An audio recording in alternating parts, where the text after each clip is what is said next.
Assalamualaikum second year biology students. So today we are starting our class from your chapter number 16, support and movement. In this chapter we will talk about the human skeleton के disorders और muscles को discuss करेंगे. Okay, let's start from first line. Animals live in different habitats on earth. We all know कि animals जो हैं वो various places पे earth के ऊपर मौजूद हैं, ठीक है. They need to develop appropriate physical adaptations to obtain resources.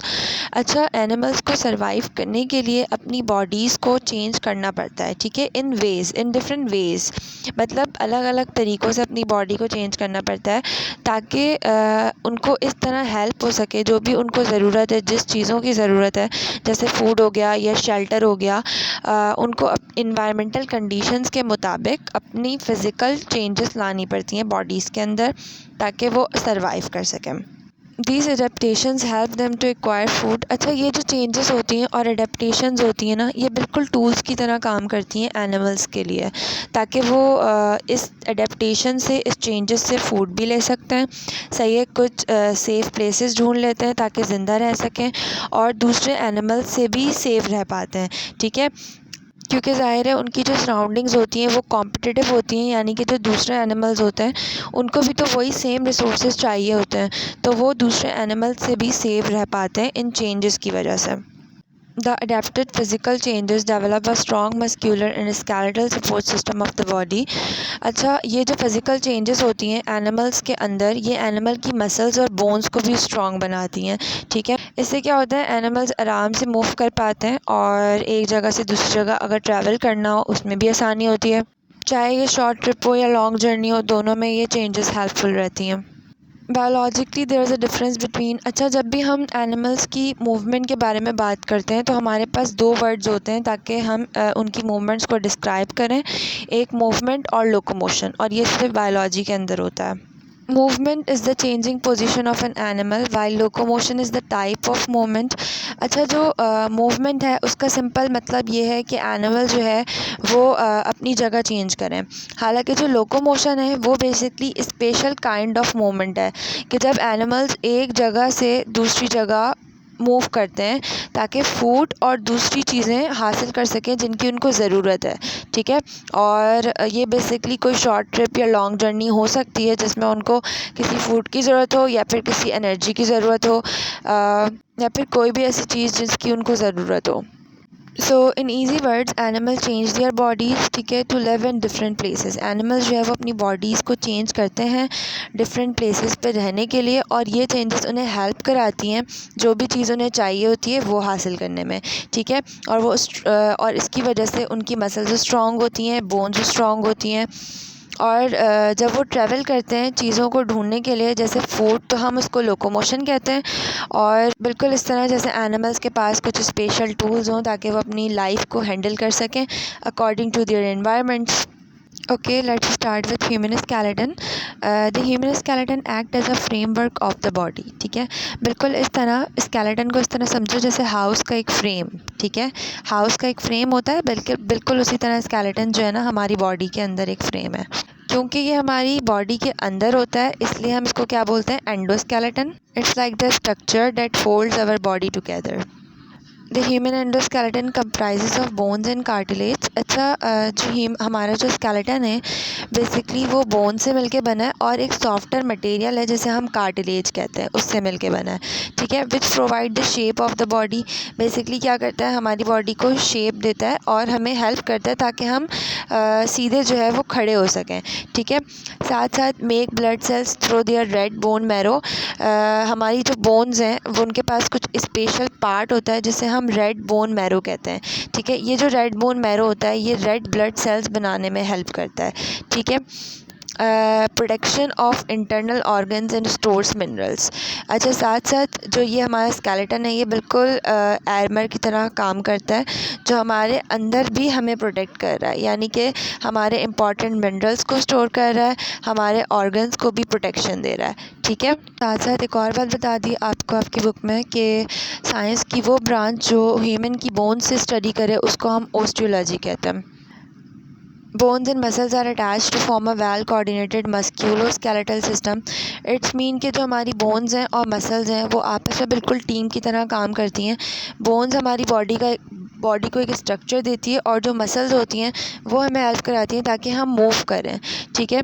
Together they make up the musculoskeletal system. साथ में मिलके ये लोग क्या बनाते हैं, मस्क्यूलोस्केलेटल सिस्टम बनाते हैं। विच मीन के जो भी काम है जो दोनों कर रहे हैं वो साथ में कर रहे हैं, ठीक है। Human have around 300 bones and but due to the fusion of some bones it become। अच्छा, जब हम पैदा होते हैं तो हमारे पास 300 सेपरेट बोन्स हमारी बॉडी के अंदर मौजूद होती हैं, लेकिन जैसे जैसे हम ग्रो होते हैं कुछ बोन्स आपस में ज्वाइन हो जाती हैं और फ्यूज़ कर जाती हैं, ठीक है, बाय टाइम टू टाइम। और जब हम अडल्ट होते हैं तो फिर ये क्या होता है, 300 बोन से 206 बोन्स हमारी बॉडी के अंदर मौजूद हो जाती हैं, ठीक है। बिल्कुल इस तरह जैसे कुछ पजल्स के पीस आपस में फिट हो जाएं, सही है, और पजल्स बनाएं। Okay, let's see the structure of bones. Bones are the toughest living structure composed of different sales.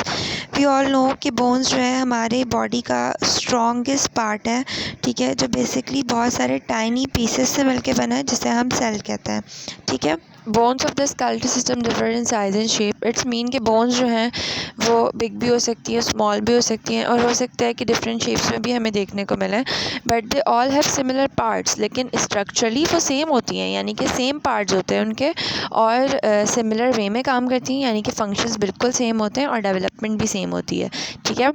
Okay, the major proportion of the bone is form by. अच्छा, most of the bone is made up of collagen, ठीक है, यानी कि काफ़ी ज़्यादा bones का जो हिस्सा है वो कोलेजन से मिलके बना होता है, जो बिल्कुल टफ़ स्ट्रिंगी मटेरियल होता है, ठीक है। और इस स्ट्रिंगी मटेरियल के पास डिफरेंट काइंड्स ऑफ सेल्स मौजूद होते हैं, कुछ मिनरल्स मौजूद होते हैं और 10 to 20% वाटर मौजूद होता है। Okay, collagen is a fibrous protein. अच्छा, कोलेजन जो है बेसिकली एक स्ट्रॉन्ग प्रोटीन है जो बोन्स को टफ़ बनाता है, ठीक है। और ये बोन्स को टफ़ कब बनाता है, जब ये कंबाइन होता है कैल्शियम के साथ, सही है, तो बोन्स जो है वो ज़्यादा हार्ड हो जाती हैं, ठीक है, जिसको हम क्या बोलते हैं, कैल्सिफिकेशन भी कहते हैं और ऑसिफिकेशन भी कहते हैं, यानी कि बोन्स का कोलेजन का कंबाइन हो जाना कैल्शियम के साथ, जिससे बोन्स क्या हो, ज़्यादा से ज़्यादा हार्ड हो, स्ट्रॉन्ग हो।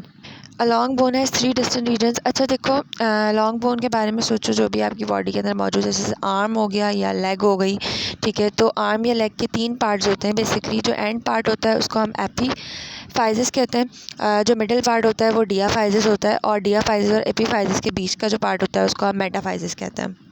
द एपिसाइजिस इज़ द कैंसिलस और spongy part of the bones. अच्छा, ये जो एपिसाइजिस है ये एंड में मौजूद होता है बोन के, और ये स्पंजी पार्ट होता है, ठीक है।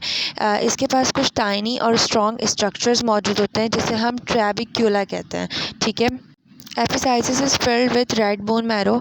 अच्छा, इनसाइड द एपिसाइजिस कुछ रेड बोन मैरो मौजूद होते हैं, सही है। ये आपकी बॉडी का वो पार्ट है जहाँ पे 20% ऑफ योर ब्लड सेल्स बनते हैं, ठीक है।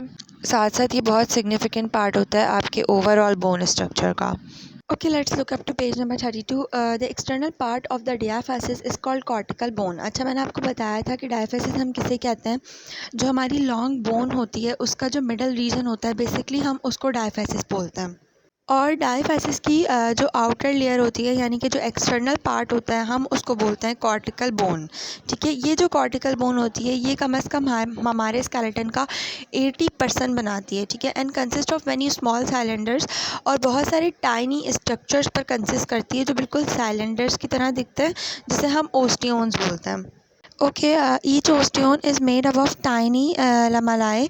जो हमारी कॉर्टिकल बोन है, सही है, वो बेसिकली टाइनी स्ट्रक्चर पर कंसिस्ट करती है जिसे हम ओस्टियोन बोलते हैं, और ये ओस्टियोन जो है वो बहुत सारे लमालाए से मिलके बनते हैं, which are कंसनट्रिक layers.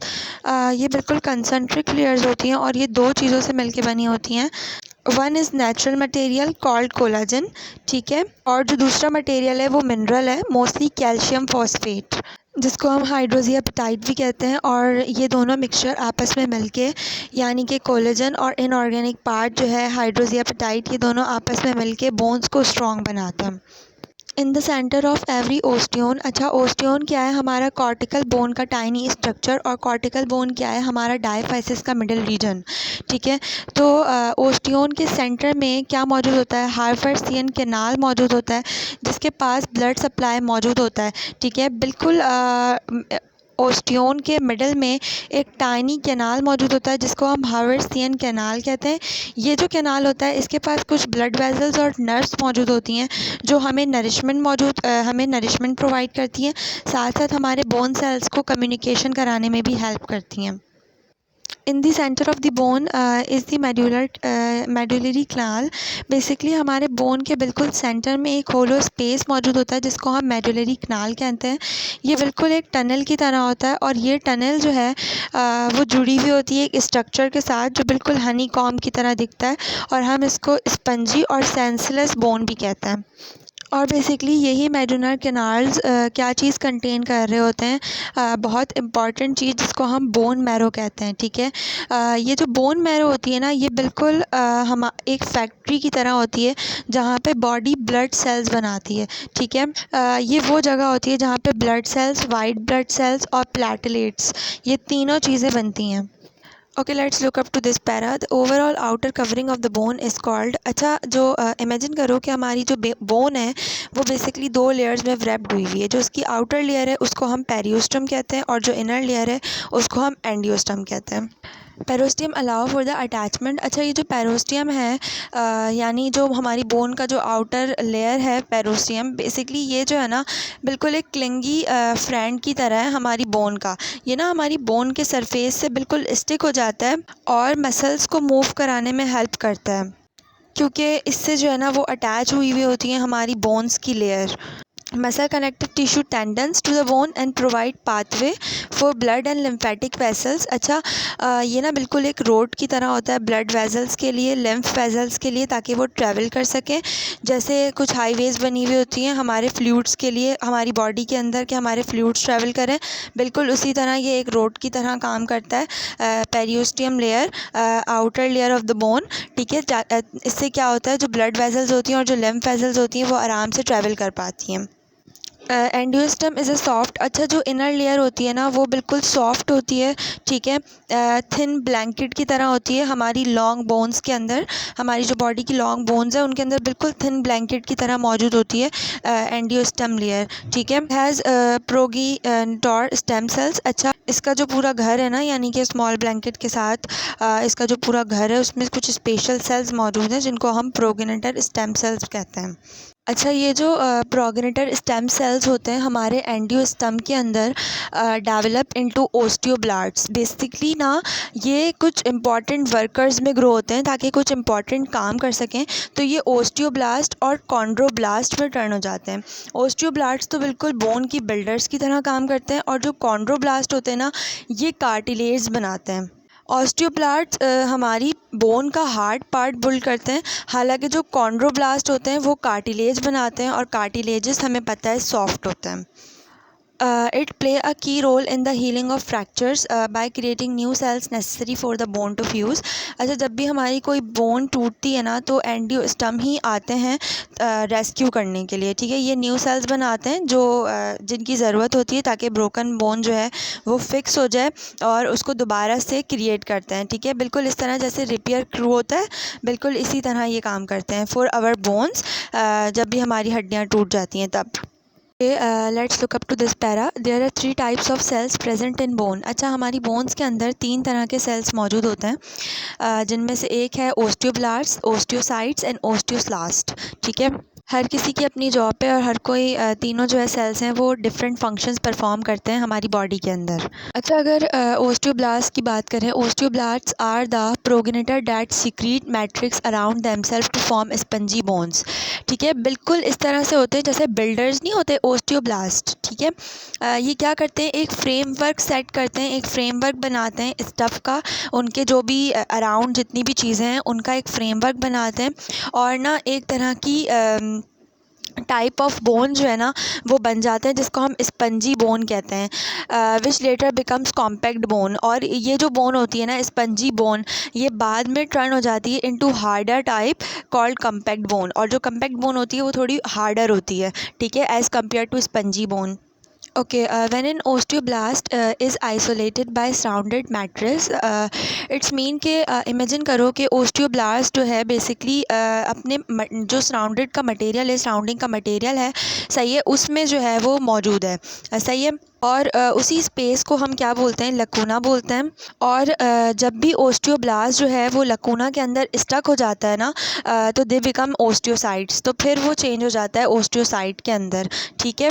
And osteocytes are the mature cells that form the bones. It's mean कि जब ओस्टियोसाइट्स यानी कि ओस्टोब्लास्ट जब ओस्टियोसाइट्स में चेंज हो जाता है, तो ये जो है ना एक्सपीरियंस वर्कर्स होते हैं हमारी बोन के अंदर, ठीक है। The osteocytes direct osteoblast to the site of the damage, hastening fast and healing. It's mean कि ये हेल्प करते हैं बिल्ड करने में और बोन को शेप देने में। जब भी बोन डैमेज होती है तब ये ओस्टियोब्लास्ट को भी गाइड करते हैं, अदर्स जो ओस्टियोब्लास्ट जो वहाँ मौजूद होते हैं उनको भी गाइड करते हैं, ताकि वो राइट स्पॉट पे जाके रिपेयर कर सकें और हीलिंग जल्दी से जल्दी हो सके।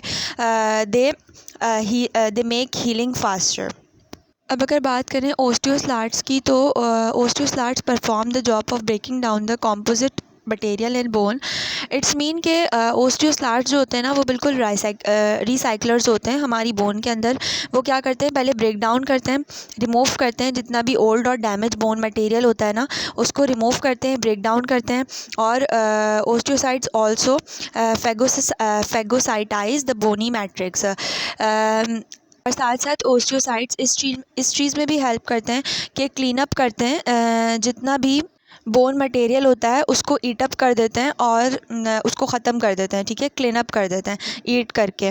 और अब देखो होता क्या है, जब ओस्टियोब्लास्ट को क्लीन अप कर देते हैं तो one the matrix is remove osteoblast reform new bone material, सही है। जैसे ही ओल्ड स्टफ़ जो है वो रिमूव होता है, ओस्टियोब्लास्ट क्या करते हैं, दोबारा से वहाँ आते हैं और बिल्ड करते हैं फ्रेश न्यू बोन्स, ठीक है। It helps in demineralisation and repair of bone, ठीक है। इससे क्या होता है, बोन जो है वो ज़्यादा से ज़्यादा डेंस क्रिएट होती है, मतलब लेस डेंस क्रिएट होती है। डीमिनरलाइजेशन होती है, भी ज़रूरत होती है या किसी डैमेज को फिक्स करना होता है तब, तो इस तरह से हमारी बोन्स स्ट्रॉन्ग और हेल्दी रहती हैं।